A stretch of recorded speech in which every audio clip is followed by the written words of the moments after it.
Mas vamos para a Bíblia, amém? Salmo 126, versículo 1 até o 6, diz assim: Quando o Senhor Deus nos trouxe de volta para Jerusalém, parecia que estávamos sonhando. Como rimos e cantamos de alegria, então as outras nações disseram: O Senhor fez grandes coisas por eles. De fato, o Senhor fez grandes coisas por nós e é por isso que estamos alegres. Ó Senhor, faze com que prosperemos de novo, assim como a chuva enche de novo o leito seco dos rios. Que aqueles que semeiam chorando façam a colheita com alegria, e aqueles que saíram chorando, levando a semente para semear, voltarão cantando, cheios de alegria, trazendo nos braços os feixes da colheita. Amém? Podemos fechar os olhos e orar ao Senhor?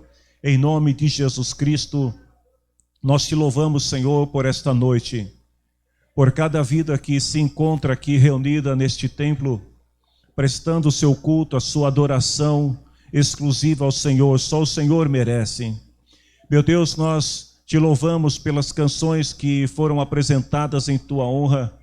Te louvamos, Senhor, pela presença do teu Espírito Santo, que já tem nesta noite ministrado aos nossos corações. E debaixo da tua graça, eu peço neste momento a tua ajuda, ó Espírito Santo, para que eu possa também transmitir a tua palavra à igreja do Senhor. E que esta palavra, Senhor, possa trazer a cada um aquilo que necessitam, segundo a tua vontade. Que todo louvor e honra sejam para ti, Senhor. Amém. Podemos assentar.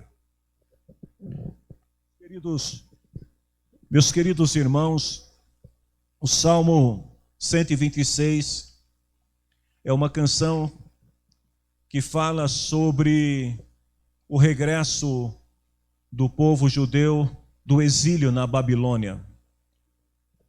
Esse salmo fala sobre a restauração de Jerusalém, que foi assolada, a nação israelita que foi praticamente destruída durante os 70 anos em que parte do povo permaneceu no exílio.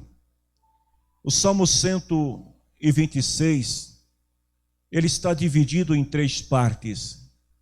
O salmista fala sobre o passado, sobre o presente e o futuro do povo que estava no exílio e retornou para reconstruir a sua pátria.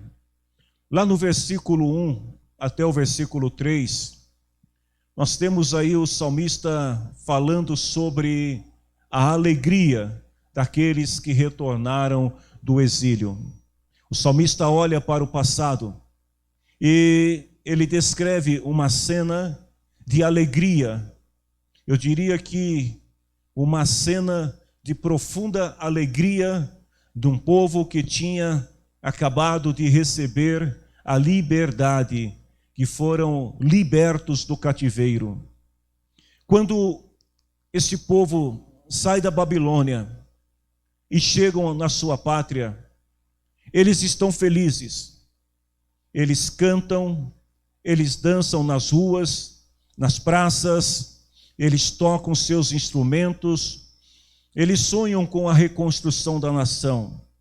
O povo está entusiasmado, o povo está cheio de motivação para reconstruir as suas casas, para plantar novamente nos campos, para trazer o progresso sobre aquela nação.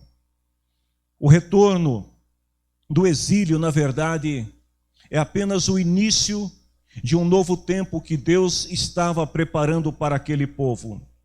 E o salmista, ele mostra ali o quanto Deus ajudou este povo, não permitindo que perecessem durante o período em que estavam no exílio. O povo permaneceu durante 70 anos, sonhando e desejando com aquele dia em que eles receberiam a notícia que poderiam voltar para a sua pátria.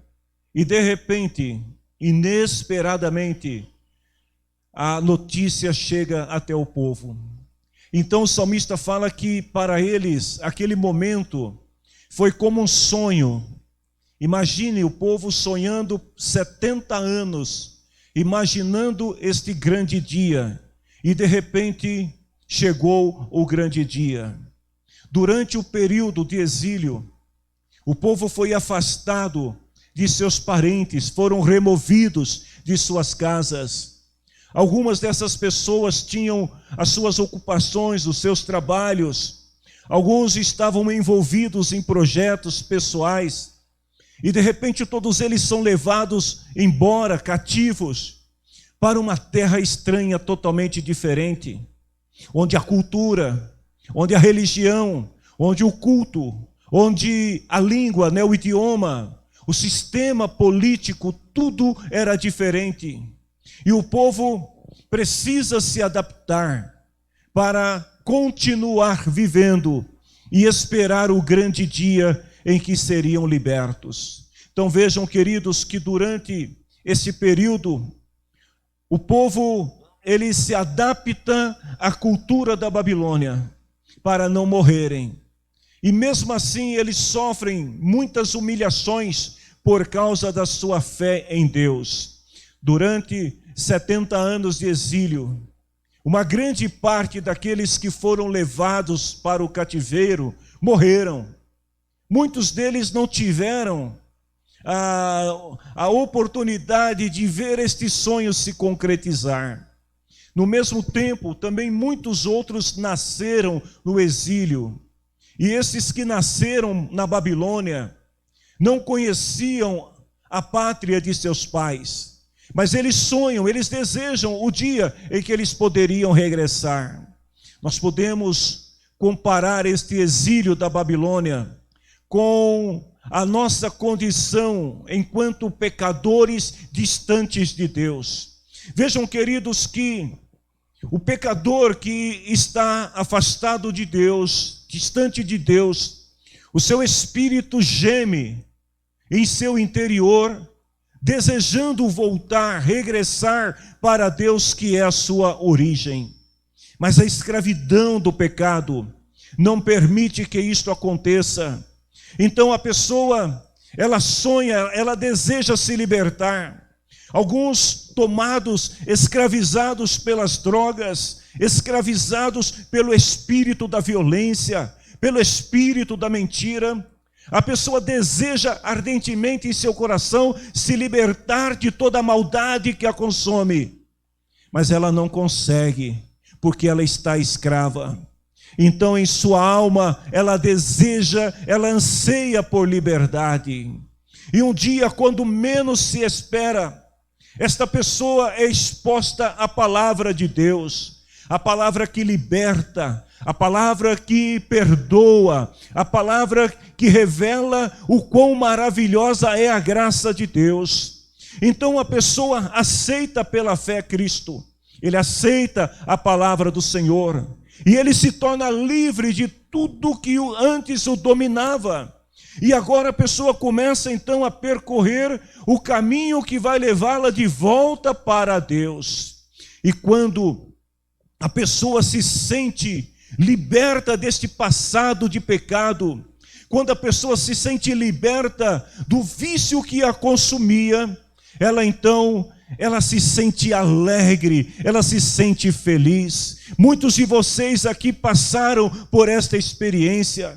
Vocês viviam num mundo totalmente de engano, de mentira, e muitas vezes desejavam ser libertos, mas o vício prendia-os. Mas um dia vocês conheceram Jesus, amém? Quem conheceu Jesus aqui foi liberto por Ele.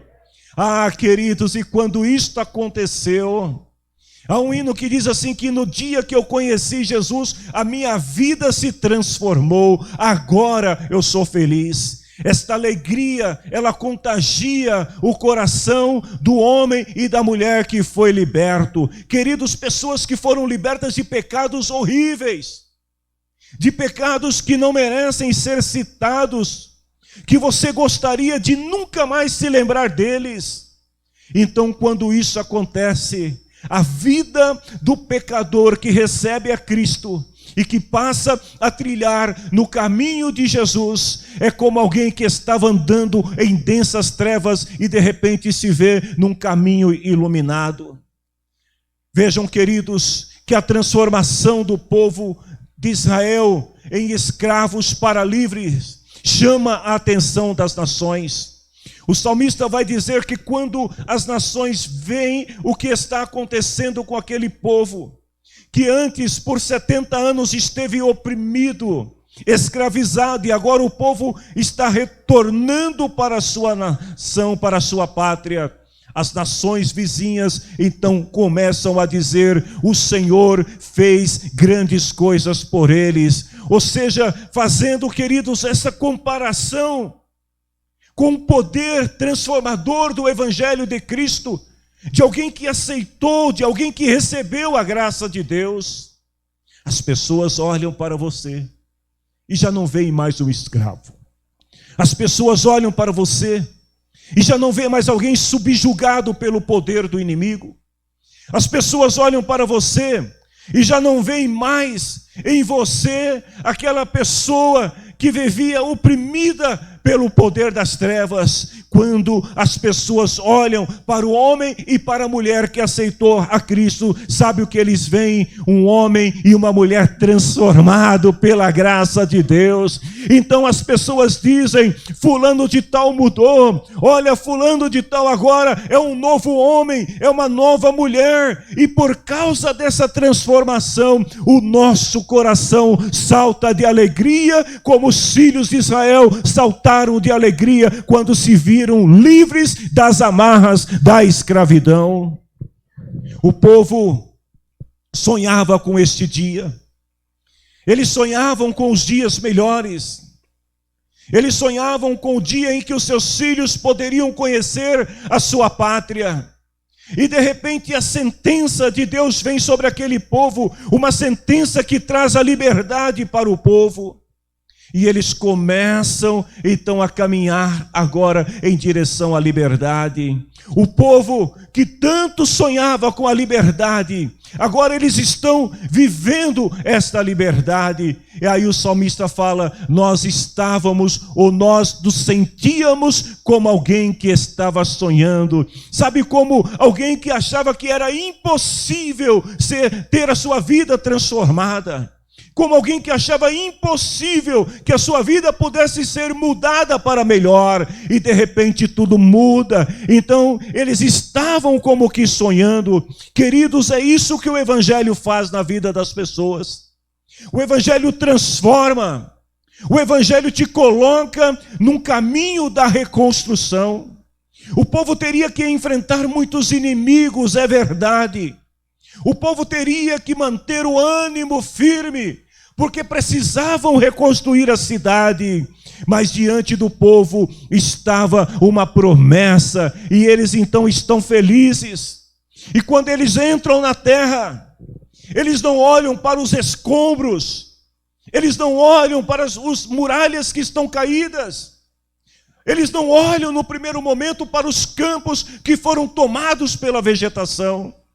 Eles cantam, eles dançam, eles tocam os instrumentos e dizem: grandes coisas o Senhor fez. Mas acontece, queridos, que o tempo passa. E toda aquela empolgação inicial de quem acabou de ser liberto começa a ser preenchido, o tempo deles começa a ser preenchido pelas tarefas da reconstrução. Agora, o povo não pode continuar dançando e cantando pelas ruas da cidade. Eles precisam pegar enxadas, eles precisam ir para os campos, eles precisam começar a reconstruir o templo. Se você ler o livro de Neemias, o livro de Esdras, o livro de Ageu e Zacarias, você vai ver o quão sofrível foi esse tempo de reconstrução na vida do povo.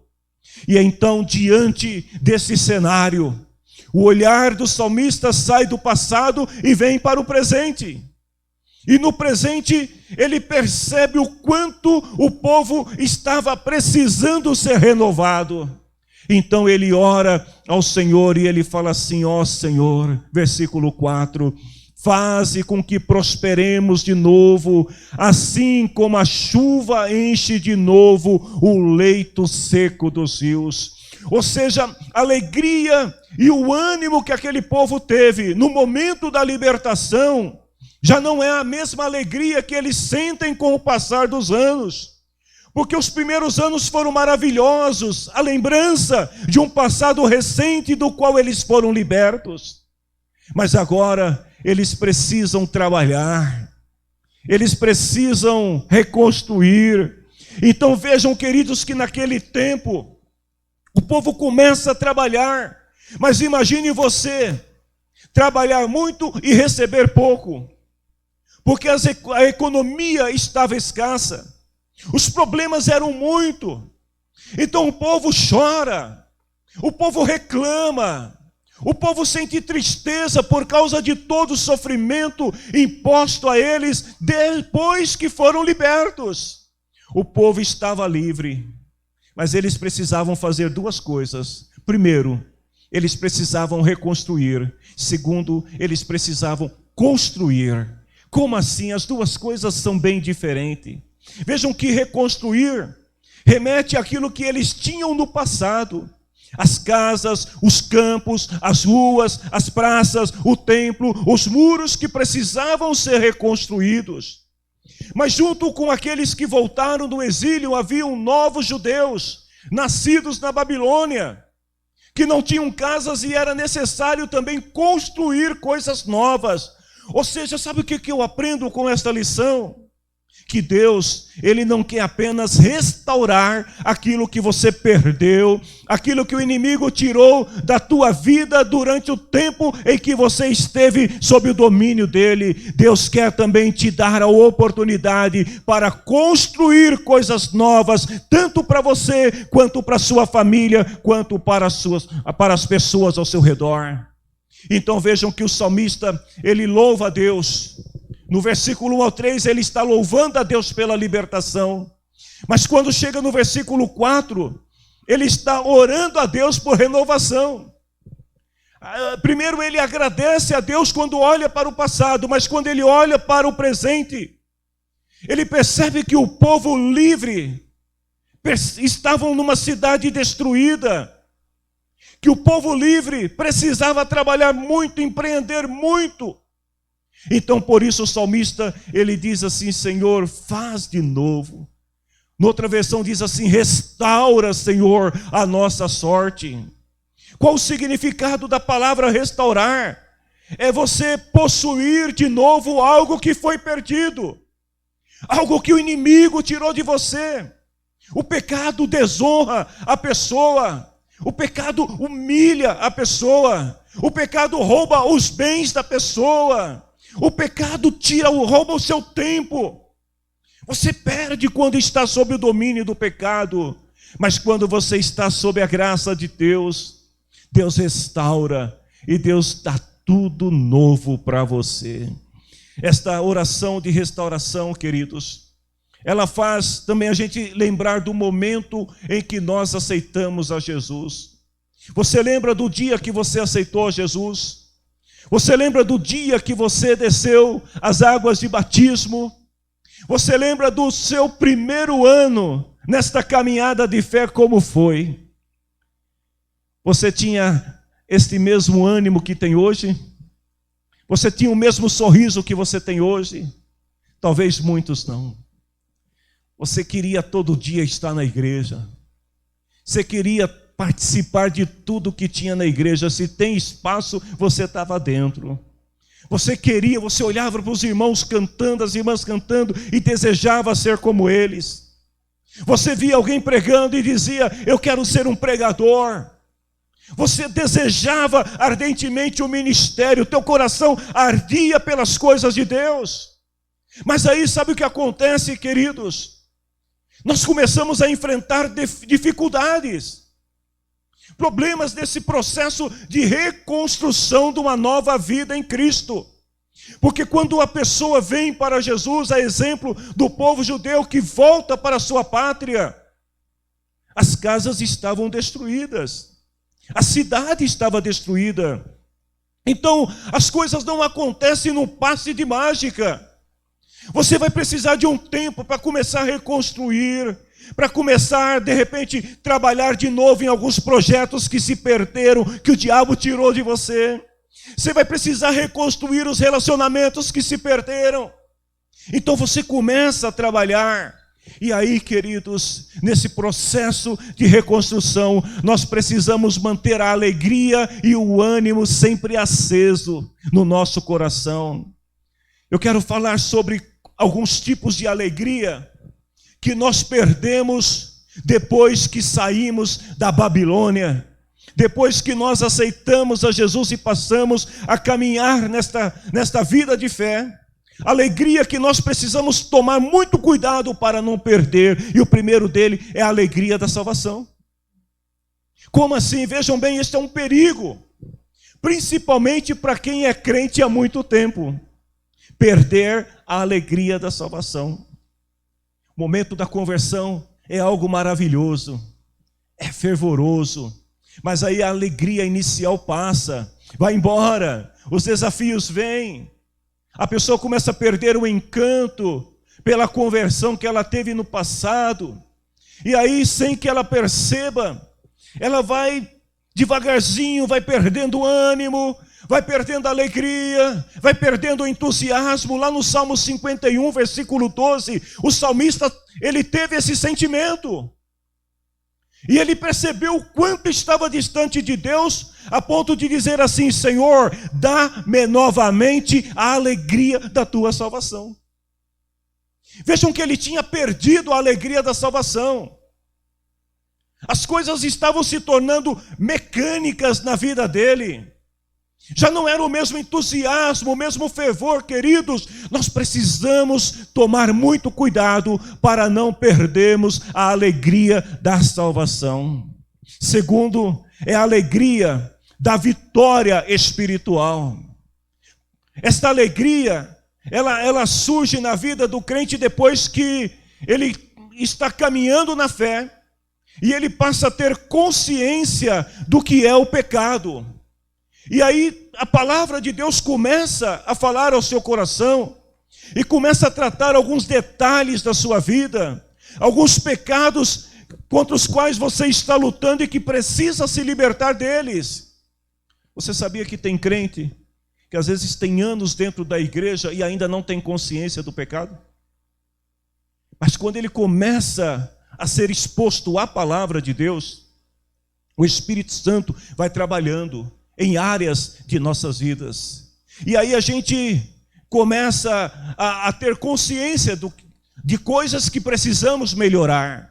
Deus fala, Deus revela, e a gente começa a lutar, as pessoas começam a lutar contra aquele pecado. E de repente, talvez vocês se lembrem, já tenham ouvido testemunhos de pessoas que disseram que durante muito tempo caminharam na fé, sem ter uma conversão genuína, até o dia em que Deus revelou a eles algo que precisava ser transformado em sua vida.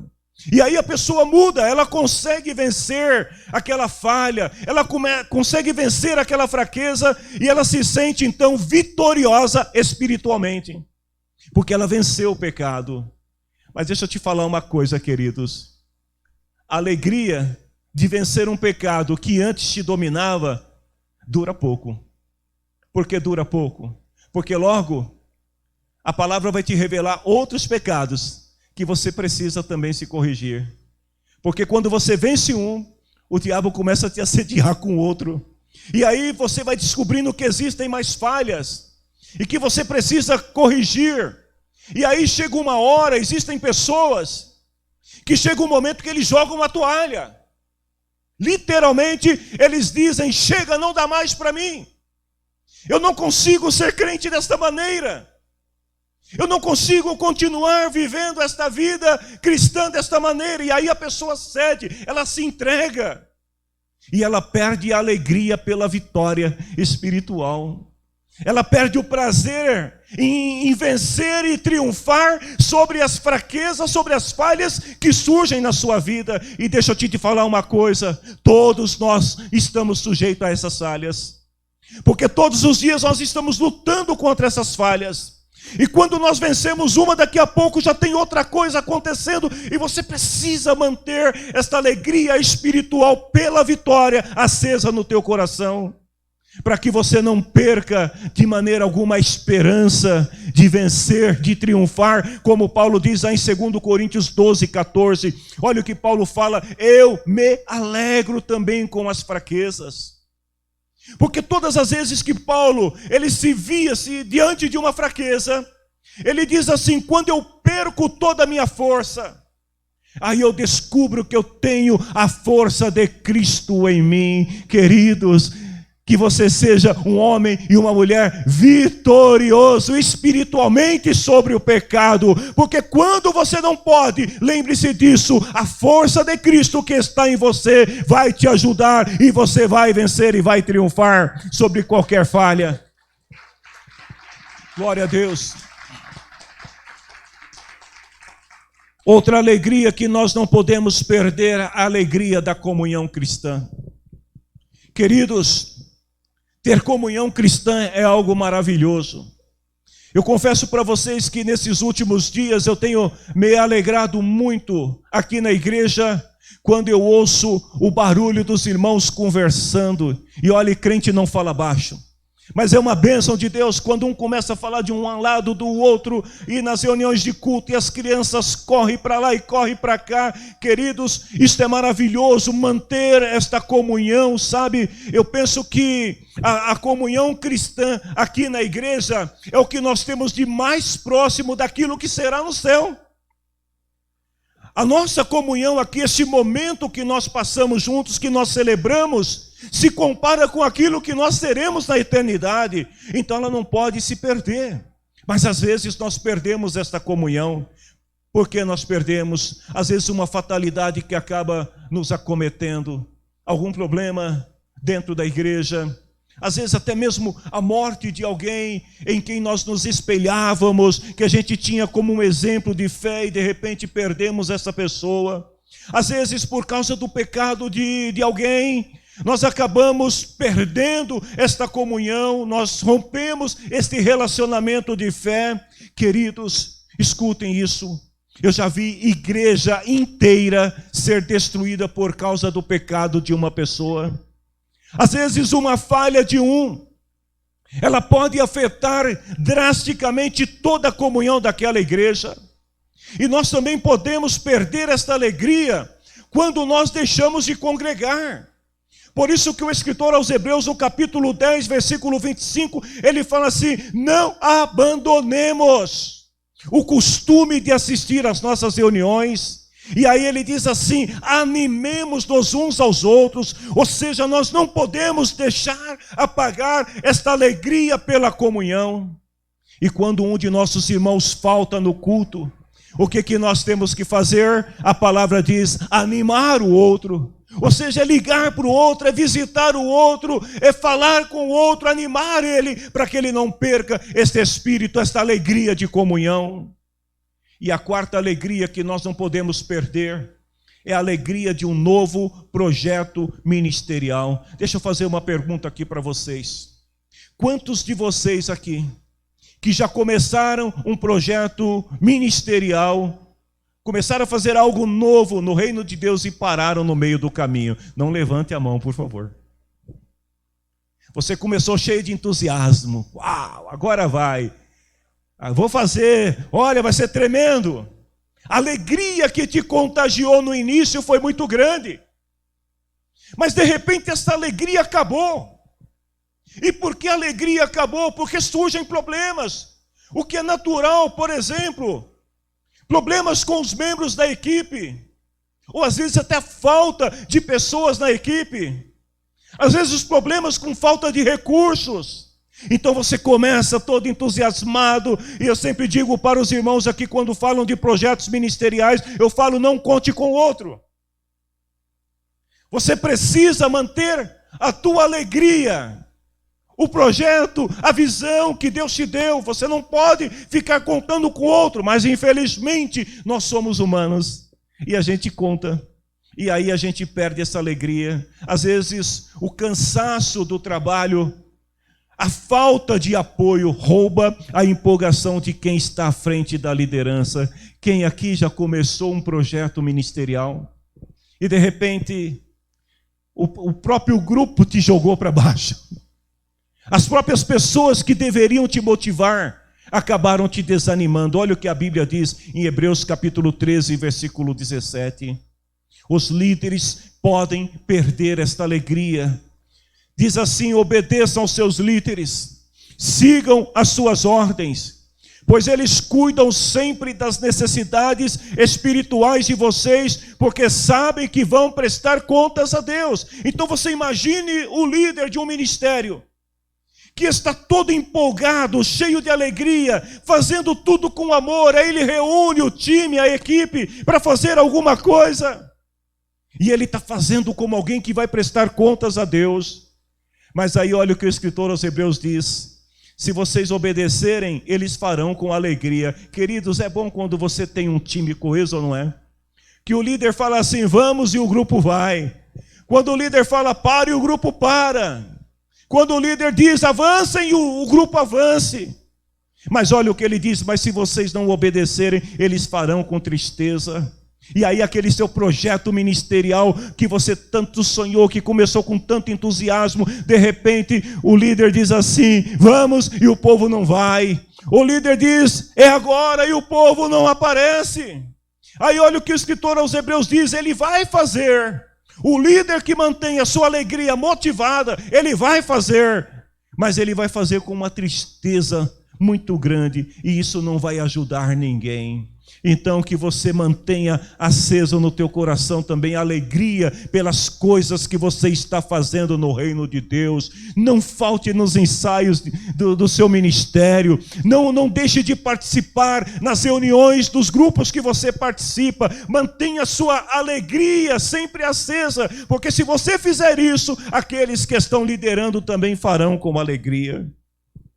O salmista sai do presente e ele começa a olhar para frente, ele olha para o futuro.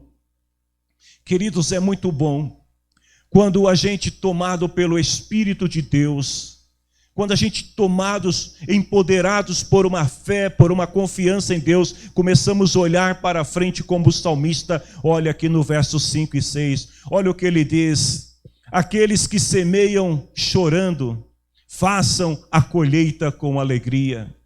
Aqueles que saíram chorando, levando a semente para semear, voltarão cantando cheios de alegria, trazendo nos braços os feixes da colheita. O salmista vê o presente, onde as pessoas estão se mobilizando, se esforçando, trabalhando exaustivamente pela reconstrução da cidade. E ele então faz uma comparação, ele diz, aqueles que saem, semeiam, gemendo, chorando, mas não desistem, continuam fazendo, eles vão voltar trazendo os resultados do seu trabalho. Ou seja, dias melhores estavam para vir sobre aquela nação. E eu quero nesta noite profetizar uma palavra de bênção sobre esta casa. Dias melhores virão sobre aqueles que estão trabalhando pela reconstrução desta casa. Se você crê aí, receba em nome do Senhor Jesus. Glória a Deus. Todo sofrimento causado pelo trabalho exaustivo. Deixa eu dizer uma coisa aqui para vocês, irmãos, que durante o período de pandemia não me abandonaram. Vocês que durante o momento mais tenso da pandemia vieram orar comigo. Vocês que vieram e cumpriram o ministério de vocês, vejam bem, o trabalho de vocês não está esquecido diante de Deus. As sementes foram lançadas e elas vão brotar, vão crescer e vão dar resultado no tempo certo. Ou seja, a semeadura é feita com lágrimas, mas a colheita é feita com alegria. Oh, glória a Deus! A alegria inicial de quem começou, de quem foi liberto. A alegria inicial de quem um dia entregou a sua vida ao Senhor, ela vai retornar a todos aqueles que perseveram. Vejam bem, esse é o preço da reconstrução, lágrimas. O preço da reconstrução é choro. O preço da reconstrução é trabalho árduo. Imagine quando o povo começa a olhar os campos destruídos, a vegetação que tinha tomado conta daqueles campos. Eles precisavam trabalhar, arar a terra. Eles precisavam preparar o campo, jogar novas sementes, regar e esperar o tempo da colheita. Não era tarefa para um dia, minha gente. Não era algo que eles iam fazer do dia para a noite. Esse trabalho exigia deles paciência, exigia deles tempo, mas os resultados viriam com certeza. Semear chorando é semear sem saber se irá colher. Vejam, queridos, o povo tinha que preparar o campo, mas você imagine, eles tinham que fazer aquilo chorando, lançando as sementes, e de repente a estação poderia mudar, o tempo poderia mudar, mas eles continuam semeando. Lá em Eclesiastes capítulo 11, versículo 1, versículo 2, o sábio diz assim: lance o seu pão sobre as águas, porque depois de muitos dias você o achará. Reparte com 7, até mesmo com 8, porque você não sabe que mal sobrevirá à terra. Eles tinham que trabalhar. Eles não tinham a certeza se todas aquelas sementes que estavam sendo semeadas, elas trariam resultado, mas eles tinham que semear e confiar no Senhor. Não havia tempo para o povo ficar remoendo o passado. Não havia tempo para o povo ficar reclamando da crise. O povo precisava semear, porque a semeadura fazia parte do processo de transformação, de reconstrução daquela nação. Então não importa quanto eles iriam semear, eles tinham que começar o processo. Queridos, há muitas pessoas que às vezes ficam esperando a motivação de todos para começar a fazer alguma coisa. Mas a palavra do Senhor está dizendo para algumas pessoas aqui nesta noite: você precisa começar a fazer a sua parte. Vai para o campo, começa a semear. Não importa se os outros não estão fazendo, não importa quantos resultados virão, apenas semeie e espere o tempo de Deus. Para semear, eu estava meditando nessa palavra e me veio algo ao coração. Para semear, o povo tinha que abrir mão dos grãos que poderiam comer no presente para colher no futuro. Olha que profundo isso. O povo veio da Babilônia, trouxeram alguns grãos, e agora eles tinham uma escolha a fazer: comer todos aqueles grãos, ou separar uma parte do grão e semear no campo e esperar que desse certo. Sabe, queridos, isso me faz lembrar do seguinte: das pessoas que às vezes passam fome no dia de hoje para ter fartura amanhã, das pessoas que economizam, que acordam cedo para trabalhar, para estudar, pessoa que leva a marmita fria. Tem alguém aqui que leva a marmita fria? Não precisa levantar a mão não, irmão.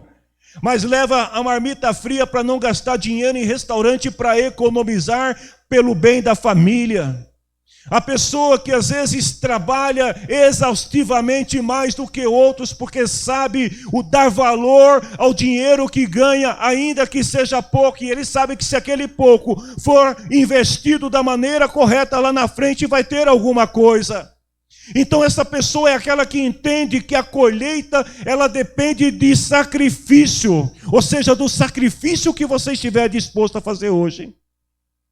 Tem gente que, se você não começar a plantar hoje, você não vai ter o que colher amanhã. Então, jovens, invista hoje no tempo de vocês. Gaste todo o tempo que vocês puderem preparando o futuro de vocês. Os mais velhos também façam o mesmo, porque a idade passa muito rápido, o tempo voa, vai embora. Gente, outro dia eu tinha 18 anos, eu agora tenho não sei quantos anos. Como passa rápido! O tempo não para. Então semear hoje para colher amanhã é sacrificar hoje para ter bons resultados amanhã. Em quarto lugar, semear é viver isolado, é renunciar festas e banquetes. Às vezes, semear significa não ter reconhecimento social, ficar longe dos holofotes, ficar longe daqueles amigos que te convidam para pagar a comanda no final da refeição, da festa. Às vezes, semear significa você seguir firme no teu processo de plantar sementes sob a promessa de Deus de que um dia você vai colher. Sabe, às vezes a pessoa precisa se isolar socialmente para focar nas coisas que são importantes para a sua vida.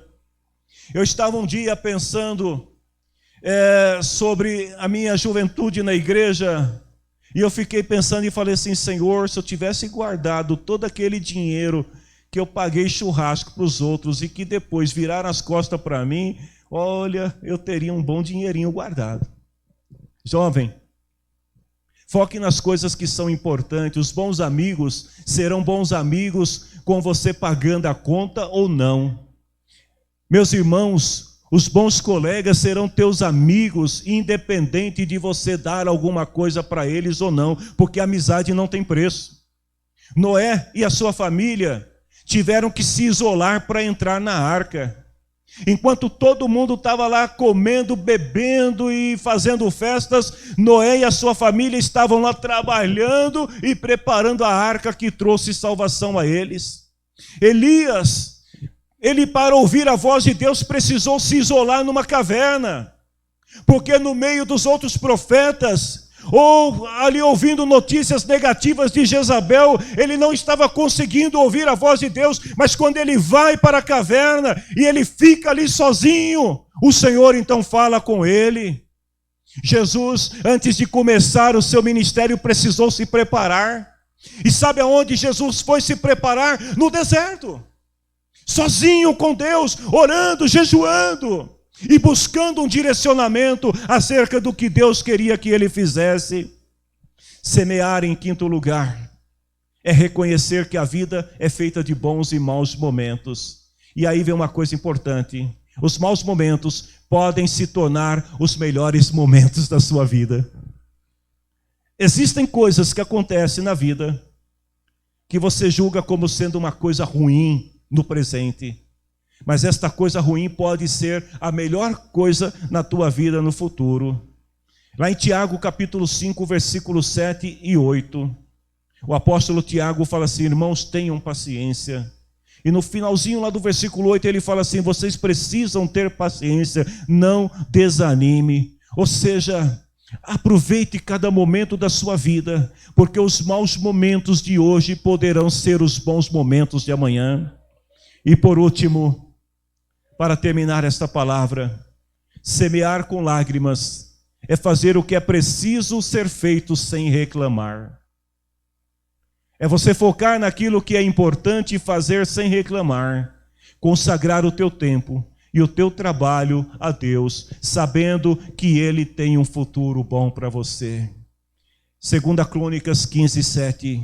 Sejam fortes, não fiquem desanimados, porque aquele que leva a preciosa semente, gemendo, chorando, vai voltar com certeza, trazendo os bons resultados do seu sacrifício. Se você crê, se coloque em pé e glorifique ao nome do Senhor.